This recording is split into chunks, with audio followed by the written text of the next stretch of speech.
System of equation मुझे दी हुई है इसमें, ठीक है, 3 इक्वेशंस मुझे दी गई है, मुझे वो कंडीशन निकालनी है, मुझे वो वैल्यू निकालनी है लैम्डा की जिस पे यहाँ पर मेरा यूनिक सॉल्यूशन हो, ठीक। तो मैं इन इक्वेशंस की सबसे पहले एक आर्ग्यूमेटेड मैट्रिक्स बनाऊंगा, तो उसमें जो x और y और z के कोएफिशिएंट है वो होती है मेरी मैट्रिक्स से, तो वो एक तरफ आ जाएगी, और जो ये b वाली मैट्रिक्स है यानी जो ये पीछे वाले की जो वैल्यूज होती हैं वो डॉट डॉट डॉट डॉट करके यहाँ पर मेरी इस तरीके से लिख देंगे हम, ठीक। अब इनमें रो ऑपरेशन निकालेंगे, लगाएंगे, R1 इंटरचेंज टू R2 मैंने किया, यानी R2 को ऊपर ले गया और R1 को नीचे ले गया, तो मेरे पास ये वैल्यू आ जाएगी। फिर मैंने ऑपरेशन लगाया, अब मुझे इसको एक्लन फॉर्म में चेंज करना है, यानी यहाँ पर 0 0 बनाने हैं, ठीक। तो R2 tends to R2 minus 3R1, R3 tends to R3 minus 6R1, ठीक है। तो यहाँ से मैंने ये ऑपरेशन लगाया तो मेरे पास ये तो 0 बन गए और इधर से मेरे पास ये वैल्यूज आ गई, आपको दिख रहा होगा अच्छे से, ठीक।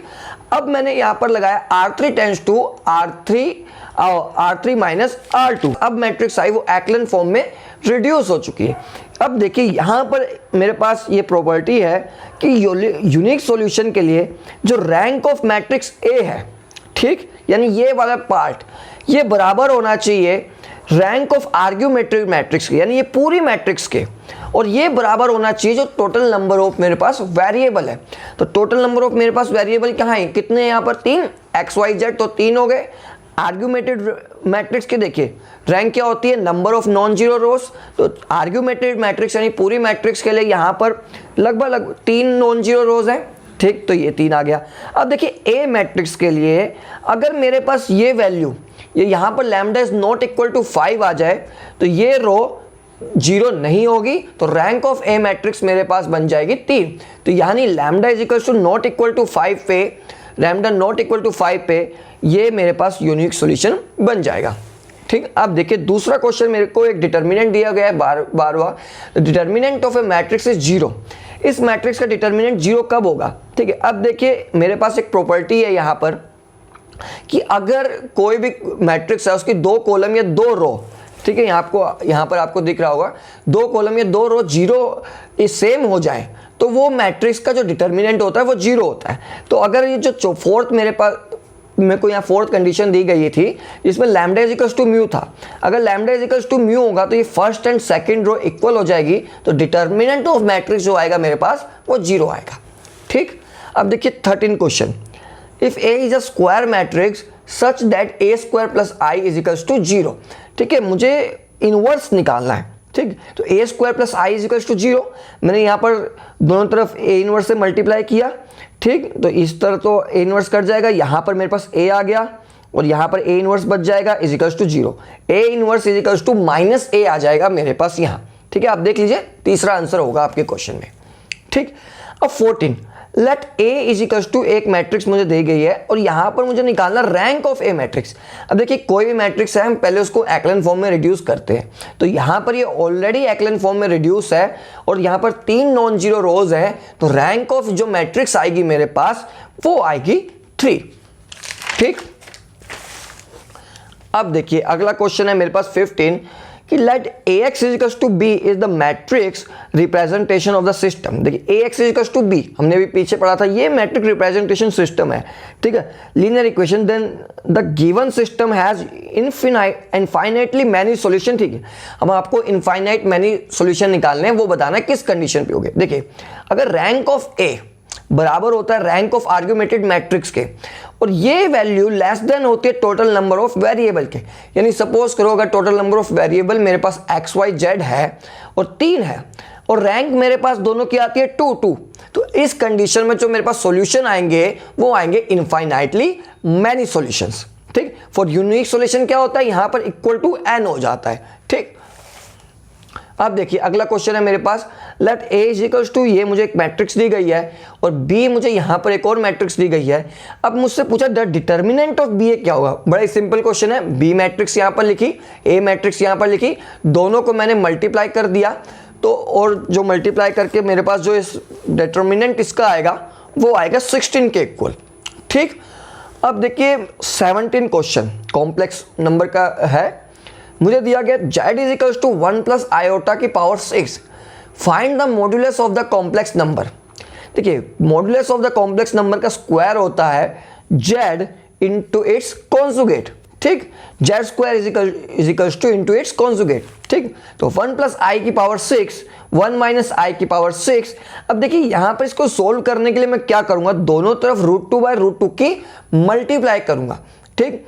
तो ये 1/√2 प्लस i/√2 बन गया और यहाँ √2 बाहर आ गया। इसी तरह इसी में भी किया तो 1/√2 माइनस i/√2 बन गया और इस पूरे की पावर यहाँ पर मैंने बाहर ले ली, जो कि दोनों की पावर 6 थी, तो यहाँ पर मैंने 6 लिख लिया। अब देखिए मेरे पास यहाँ पर एक फॉर्मूला होता है कि e की पावर i थीटा बराबर होता है cos theta plus i sine theta, ठीक। ऐसे ही e की पावर माइनस आई थीटा बराबर होता है कोस थीटा माइनस आई साइन थीटा। तो यहां पर देखिए मेरे पास ये 1/√2 बन जाएगा कोस π/4 और इधर से ये बन जाएगा आई साइन π/4। तो यहां से इसको ये फॉर्मूला लगा के मेरे पास ये आ जाएगा e की पावर i π/4। इसी तरह यहां मेरे पास बन जाएगा e की पावर माइनस आई π/4। अब देखिए ये e की पावर i π/4 से e की पावर माइनस आई π/4 कैंसिल हो जाएगा। मेरे पास √2 से √2 की मल्टीप्लाई हो जाएगी तो यहाँ पर 2 की पावर 6 आ जाएगा, क्योंकि यहाँ पर ये स्क्वायर में है, इस तरफ अंडर रूट में जाएगा तो यहाँ 2 की पावर 3 बन जाएगी और मेरे पास जो मॉड्यूलस ऑफ z की जो वैल्यू आ जाएगी वो 8 के इक्वल आ जाएगी, ठीक। अब देखिए अगला क्वेश्चन मुझे दिया गया है, if z is equals to cos 2π/n plus i sin 2π/n for some integer n greater than equal to 2 then find the value of z plus z square dot dot dot dot z की power n-1।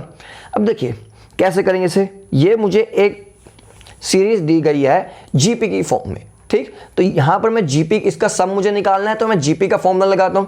तो पहली term मेरे पास बनेगी a is equals to z और r क्या होता है, दूसरी टर्म को पहली टर्म से डिवाइड करते हैं तो r बराबर क्या बनेगा z स्क्वायर/z, तो z आ जाएगा। अब देखिए सम का मेरे पास फॉर्मूला होता है a Rn-1/r-1 is equals to a की वैल्यू लिख दी z, r की वैल्यू लिख दी, देखिए n यहां पर मेरे पास n-1 टर्म है तो n की जगह यहां पर n-1 आ गया, r की जगह मेरे पास z आ गया, z-1/z-1, r की जगह z लिख दिया तो ये मेरे पास यहां बन गया, ठीक है। अब देखिए इसी को आप देखिए यहां पर z की पावर n, तो z की पावर n क्या होगी, ये z की वैल्यू है, इसकी पावर n, यहाँ पर डी मूवियर थ्योरम मैंने लगाई तो ये n की मल्टीप्लाई अंदर हो जाएगी। अब ये n से n यहाँ दोनों तरफ कैंसिल हो जाएगा तो cos 2π की वैल्यू मेरे पास 1 आ जाएगी, sin 2π की वैल्यू मेरे पास 0 होती है।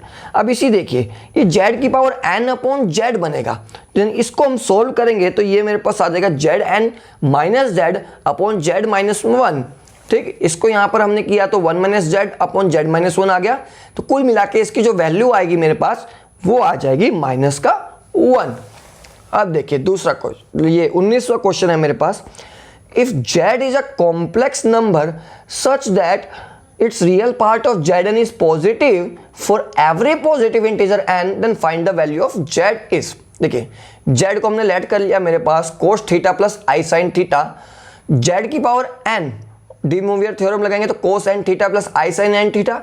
अब क्वेश्चन में हमें दिया गया कि जो z की पावर n है उसका जो रियल पार्ट है वो पॉजिटिव है n की हर पॉजिटिव वैल्यू पे, यानी for all n belongs to natural number this real part of zn यानी cos n theta is greater than equal to होगा 0, ठीक। अब यहां से इस वैल्यू से मेरे पास ये कंडीशन आ जाएगी कि n theta is greater than equal to -π/2 and less than equal to plus का π/2। तो यहां से जो मेरे पास थीटा की रेंज आ जाएगी वो आ जाएगी π/2n और इधर से माइनस का π/2n।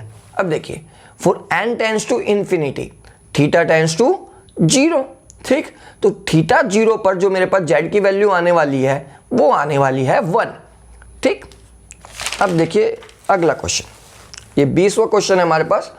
इसमें दिया गया है कि let f(x) is equals to e की power 1/x-1 where x is not equal to 0, ठीक है। Then limit x tends to 0 f(x), हमें लिमिट निकालनी है। अब देखिए सबसे पहले हम LHS लेंगे, limit x tends to 0 e की पावर -1/0 e की पावर -1/0, इधर -1 इधर +1। ठीक, अब देखिए ये इनवर्स में है, माइनस में है, तो ये ऊपर चला जाएगा, तो यानी e की पावर 0 यहाँ आ जाएगा, ऐसे ही e की पावर 0 यहाँ आ जाएगा। ठीक, तो e की पावर 0 और e की पावर 0 क्या होगा 1।